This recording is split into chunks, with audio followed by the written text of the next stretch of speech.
Исәнмесез, эфирда жұмға күн яңалыклары студияда Роза Хабибуллина, олға таба койбір темалар турында. Үлішчілер үшін йорт түзүчілерге қарата таләпләр кырысланды. Мұның оңай һәм тискәре яклары нинди? Uzun җәй буена мәктәп укучылары нәрсә белән мәшгуль? Аларны эшкә урнаштыру безнең шәһәрдә ничек куелган? Әлеге сорауга җавапны Ләйсән ханова эзләде. Кышка запас та җыялар, акча да эшлиләр, уңган бакчачылар уңыш сата. Үлішчілер үшін йортлар түзүче уйышмаларга карата таләпләр кырысланды. Законга кертелгән үзгәрешләр 1 июльдән гамәлдә. Чаралар үлішчеләр керткән акчаларның куркынычсызлыгына юнәлтелгән. Әлегә төзүчеләр министрлыктан һәм Россия банкыннан аңлатмалар белән беркетмә көтә. Шул арада инде кагыйдәләргә буйсынып эш итәләр. Теманы Гүзәл Габдуллина дәвам итә. Хәзер закон буенча үлешчеләрнең акчалары эскроу счетларда сакланачак. Аларны төзүче барлык эшләрендә тәмамламыйча куллана алмый. Төзүче оешмалар хәзер үз акчалары җитмәгән очракта банктан займнар алырга тиеш булачак. Бу исә фатир бәяләренең үсүенә китерергә мөмкин. В части второго этапа он в следующем году будет, там тоже, скорее всего, будет повышение цен. Сложно прогнозировать, на какую сумму, но тем не менее, в связи с увеличением затрат у застройщиков на строительство, там будут кредитные деньги использоваться и так далее. Рост цен тоже прогнозируется. Есть, конечно же, скажем так, меры по сохранению денег дольщиков, но при этом, безусловно, все-таки стоимость квадратного метра вырастет. То есть эта сохранность обеспечивается, опять же, деньгами дольщиков. Даже при этом законе не застрахован от того, что застройщик схлопнется. Да, действительно, гарантии у дольщиков будет больше, но при этом стоимость квадратного метра, безусловно, будет выше. Эскроу счет 2019 елның 1 июленә кадәр теләк буенча гына ачыла, аннары исә мәҗбүри булачак. Төзүче оешмалар инде бүгенге көндә үк банкта һәр төзелеш объекты өчен аерым счет ачырга тиеш. Акчалар агымын банкта билгеләнгән белгеч тикшерәчәк. Әгәр алар максатсыз кулланыла дигән шик туса, акчалар бирелмәскә дә мөмкин. Төзүче оешма вәкилләре белдерүенчә, фатир бәясенең 20-30% янда калдыру өчен өлешкә керәләр. Бу очракта исә экономия булмаска да мөмкин. Законга үзгәрешләр кертелгәннән соң күп кенә оешмалар торак йортлар төзүнең альтернатив вариантларын карый башлаган. Мисал өчен баштарак йортны өлгертеп, аннары сатсаң отыштырак та килеп чыгарга мөмкин. Гүзәл Габдуллина, Илдар Шайдуллин, яңалыклар. Чаллыда юлларны төзекләндерү тулы көченә бара. Барлык төзекләндерү эшләренә федераль, республика һәм шәһәр программалары буенча 2 миллиардтан артык акча бирелгән. Проект буенча 35, 36 һәм 37 комплексларда яңа машина кую урыннары булдырылачак. Раскольников урамын исә киләчәктә Титов урамына кадәр озынайтачаклар. Дома в основном здесь многоэтажные, а парковочных мест под них не хватало. И вот в зоне местных проездов, тут мы немного другую работу запроектировали, мы по максимуму постарались использовать всю территорию для создания новых парковочных мест. В итоге здесь появится 160. Тәҗрибәләре дә арта, акчалы да булалар. Мәктәп укучылары арасында җәйге каникулда эшкә урнашучылар шактый. Быел мәшгульлек үзәге аша барлыгы 3000 тирәсе егет һәм кызны хезмәт урыны белән тәэмин итеп планлаштырыла. 2 ай эчендә 2000ләп укучы эшле булган инде. Тик вакансиялар һәркемгә җитәрлек түгел. Предприятиеләр балаларны эшкә алырга атлыгып тормый. Теманы хәбәрчебез Ләйсән ханова дәвам итә. Бу укучылар көн саен нәкъ өлкәннәр кебек иртән торып эшкә бара. Көнгә 4 сәгать алар шәһәрдәге предприятиеләрнең берсендә хезмәт куя. Эшләре авыр түгел, территорияны чистарталар, куакларын тигезлиләр. Мы здесь пыль подметаем, мусор собираем, траву иногда лопатами срезаем. В 10:30 у нас обычный перерыв, нам дают булочку с компотом. И мы отдыхаем и идем дальше работать. Бер ай эш өчен укучыларга 7000 сум тирәсе хезмәт хакы түләнә. 5000 сумнан артык акчаны предприятие, калганын компенсация буларак мәшгульлек үзәге түли. Наша цель это не заработать здесь денег, не получить бесплатную почти рабочую силу, а дать возможность нашим детям узнать, что такое труд, найти себя в жизни. Ну и надеемся, что через какое-то время они к нам придут на работу.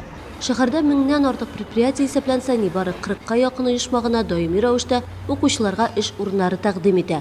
Укучыларга хезмәт хакы түләү өчен җирле бюджеттан 8 миллион сумга якын акча бирелгән. Бу узган ел белән чагыштырганда 2 миллионга күбрәк. Бюджет оешмаларында балалар өчен нибары 2 сәгатьлек эш көне каралган. Почему 2 часа? Потому что много желающих детей, а денег, к сожалению, ограничено. Поэтому мы решили так, что лучше побольше охват ребятишек сделать, и поменьше они работают.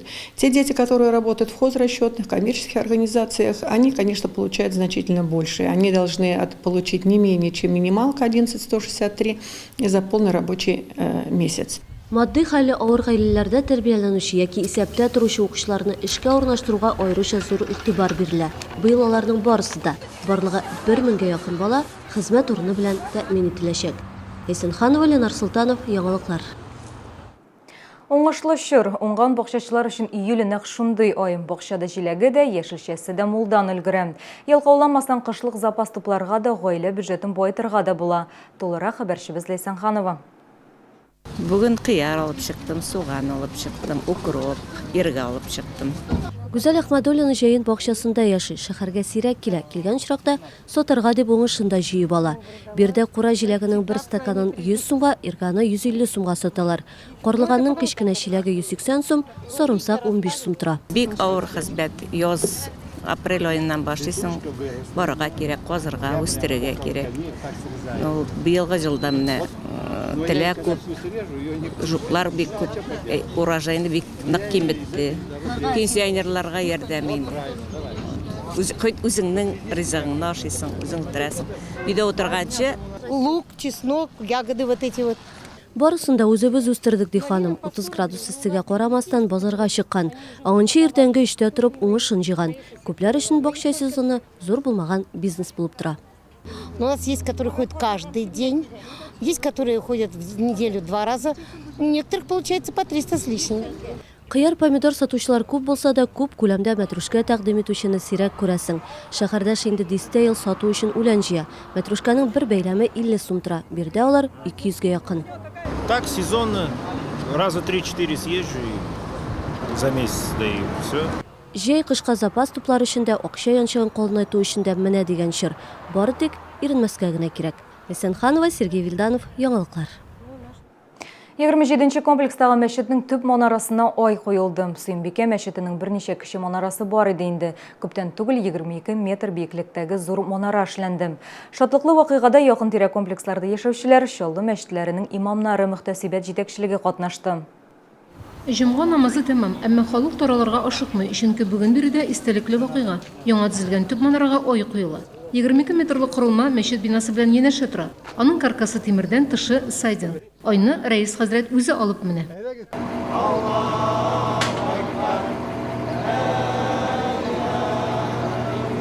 Ай мөселман мәчетенең үзенчәлекле билгесе бизәге. Дөрес, ул Мөхәммәд пәйгамбәр чорында булмаган, соңрак кулланыла башлаган. Безнең көннәрдә исә бер генә Аллаһ йортында айсыз күрмисең. Бик матур ай куяр булды. Аллаһның рәхмәте белән шушында гамәл кылып җиргә насыйп булсын, Раббим Аллаһ. Хәерле сәгатьләрдә. Сөембикә мәчетендә җомгаларда 200-дән артык кеше йөри. Дин дәресләре ел әйләнәсе бара. Аллаһ йорты үзенең вазифасын үти. Төп манарының айын куйдык. Әле эшләребез күп, иншаллах хәерле сәгатьтә булсын.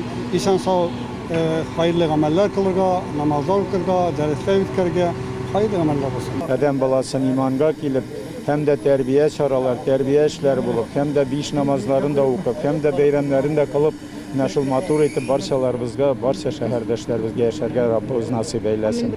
Рим Әхмәтов, Илдар Шайдуллин, Яңалыклар. Бүгенге менәшләр алдагы елларыгыз күңелле үтсен дигән теләктә мин сезнең белән саубуллашам. Исән сау булыгыз.